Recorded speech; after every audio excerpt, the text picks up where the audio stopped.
50 గంటలు ఒక ప్రభుత్వ ఉద్యోగి జైల్లో ఉంటే అతను ఉద్యోగం పోతున్నప్పుడు 30 రోజులు జైల్లో ఉన్నటువంటి ప్రధానమంత్రి, ముఖ్యమంత్రి, కేంద్ర మంత్రి, రాష్ట్ర మంత్రి, ఎమ్మెల్యే, ఎంపీలు పదవులు ఎందుకు ఉండాలి? ఎందుకు పోకూడదు? నేరం చేసినటువంటి వారు ఎవరైనా సమానమే. ఇదే రాజ్యాంగం మనకిచ్చినటువంటి హక్కు. దాన్ని ఇప్పుడు మేము ప్రవేశపెడుతున్నాం. ఆ బిల్లుని ప్రవేశపెడితే ఈ రోజు ప్రతిపక్షాలన్నీ కూడా వ్యతిరేకిస్తున్నాయంటే మరి కాంగ్రెస్, ఆర్జేడీ, డిఎంకే, టీఎంసీ వీటన్నింటి యొక్క పనితీరేంటో మీరే ఆలోచించుకోవాలని ప్రజలకైతే బీహార్లో గయాలో జరిగినటువంటి ఒక సభలోనైతే నరేంద్ర మోదీ ఆగ్రహ జ్వాలలు వ్యక్తం చేశారు. ఎందుకంటే వాస్తవమే కదా, మరి ఒక ప్రభుత్వ ఉద్యోగి అయితే ఏంటి, ప్రధాని అయితే ఏంటి, ముఖ్యమంత్రి అయితే ఏంటి, వీళ్ళు ఏమైనా కొమ్ములు ఉంటాయా? ఇది ఎప్పుడో రావాల్సినటువంటి బిల్లు ఇప్పటికైనా వచ్చింది. ఇప్పుడు వచ్చినప్పుడు ఏమొచ్చేసి ప్రతిపక్షాలన్నీ వ్యతిరేకిస్తున్నాయి. కాంగ్రెస్, ఆర్జేడీ రెండు కూడా ఉంటే జైల్లో లేదా బెయిల్లో ఈ విధంగానే ఉంటున్నాయి అంటూ నరేంద్ర మోదీ గారు అయితే విరుచుకు పడ్డారు. అక్కడ బీహార్లో విరుచుకు పడ్డారు ఆయన. ఏంటి అసలు ఎక్కడుంది పారదర్శకత? ప్రధానమంత్రి అయినా సరే, నేనైనా సరే తప్పు చేసినప్పుడు ఖచ్చితంగా జైల్లో ఉంటే ఆ పదవి పోవాల్సిందే. తీవ్ర నేరాలు చేసినటువంటి వారు ఎవరైనా సరే ఆ పదవుల్లో ఉండడానికి అర్హులు గారు.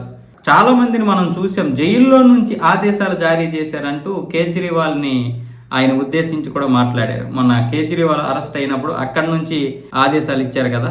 ఆయన బయటకు వచ్చిన తర్వాత అతీషి గారిని సీఎంని చేశారు, కానీ అంతకుముందు అయితే జైల్లో నుండే ఆయన అయితే పరిపాలన సాగించారు. ఇప్పుడు ప్రస్తుతానికైతే ఈ బిల్ అయితే సెలెక్ట్ కమిటీకి అయితే వెళ్ళింది. నిన్న మొన్న అంతా మనం చూసాం పార్లమెంట్లో వాళ్ళ బిల్లు ప్రవేశపెట్టగానే ఇంత ఎత్తున లెగిశారు. నిజంగా మాకేం పెట్టండి, మాకేం నష్టం, ఎవరు అన్యాయం చేస్తే, ఎవరు అక్రమాలు చేస్తే, ఎవరు అవినీతి చేస్తే, ఎవరు తప్పులు చేస్తే వాళ్ళే జైలుకి వెళ్తారు కదా, ఎవరైనా పర్వాలేదు కదా అని వాళ్ళు అనలేదు ప్రతిపక్షం వాళ్ళు. నిజానికి ఈరోజు సీఎంలుగా ఎవరున్నారు? బీజేపీకి చెందినటువంటి వారు ఇంచుమించు 18 రాష్ట్రాల్లో ఉన్నారు సీఎంలు.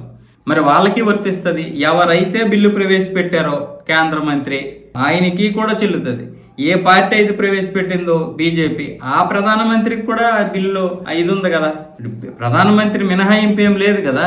కానీ మరి 54 సంవత్సరాలు పరిపాలించినప్పుడు ఎప్పుడైనా ఈ యొక్క బిల్లును తీసుకొచ్చారా? అంటే పారదర్శకత లేదు ఇలాంటి బిల్లును తీసుకురావడానికి. దీనికి ఇప్పుడు వ్యతిరేకిస్తుంటే ఎలాగంటే ప్రతిపక్ష పార్టీల్లో ఉన్నటువంటి సీఎంలందరినీ అరెస్ట్ చేసి 30 రోజులు జైల్లో ఉంచి పదవిని తొలగించేలా చేస్తారు. బుద్ధి తక్కువ ఎవడైనా అరెస్ట్ చేస్తాడా? ఏమైనా బీజేపీ అరెస్ట్ చేస్తుందా? తప్పు చేస్తే కోర్టులు, పోలీస్ స్టేషన్లు అరెస్ట్ చేస్తాయి. శిక్షలు ఎవరు వేస్తారు? కోర్టులు వేస్తాయి. ఈరోజు సుప్రీంకోర్టు కేంద్ర ప్రభుత్వానికి ఏమాత్రమైన భయపడుతుందా? భయపడిన సుప్రీంకోర్టే అయితే రాష్ట్రపతి, గవర్నర్ల విషయంలో ఆ విధంగా ఉంటుందా? కంట్రోల్ చేయగలుగుతుందా? ఇంత స్వేచ్ఛగా మాట్లాడగలుగుతుందా? ఈరోజు ఎంత స్వేచ్ఛ ఉంది సుప్రీంకోర్టుకి? రాష్ట్రాల హైకోర్టులైనా ఇంకా రాష్ట్ర ప్రభుత్వాలకు అనుగుణంగా చెప్తున్నాయేమో, కానీ సుప్రీంకోర్టు ఎప్పుడూ కూడా కేంద్ర ప్రభుత్వానికి అనుగుణంగా లేదు. తన యొక్క పని తను చేసుకుంటూ పోతుంది. ఇప్పటికీ కూడా అందరూ కూడా నమ్మేది సుప్రీంకోర్టునే. మరి అలాంటి సుప్రీంకోర్టులు శిక్షలు వేసినప్పుడు, హైకోర్టులు శిక్షలు వేస్తున్నప్పుడు ఇంకా ప్రభుత్వాలకు ఏంటి సంబంధం? ప్రభుత్వాలు ఇంకేంటి చేస్తాయి? కేంద్ర ప్రభుత్వం వెంటనే అరెస్ట్ చేసేయగలదండి ఎవరినైనా, ఒక సీఎంని, వేరే సీఎంనైనా, ఎవరినైనా సరే. బుద్ధి బుర్రుండి మాట్లాడాలి.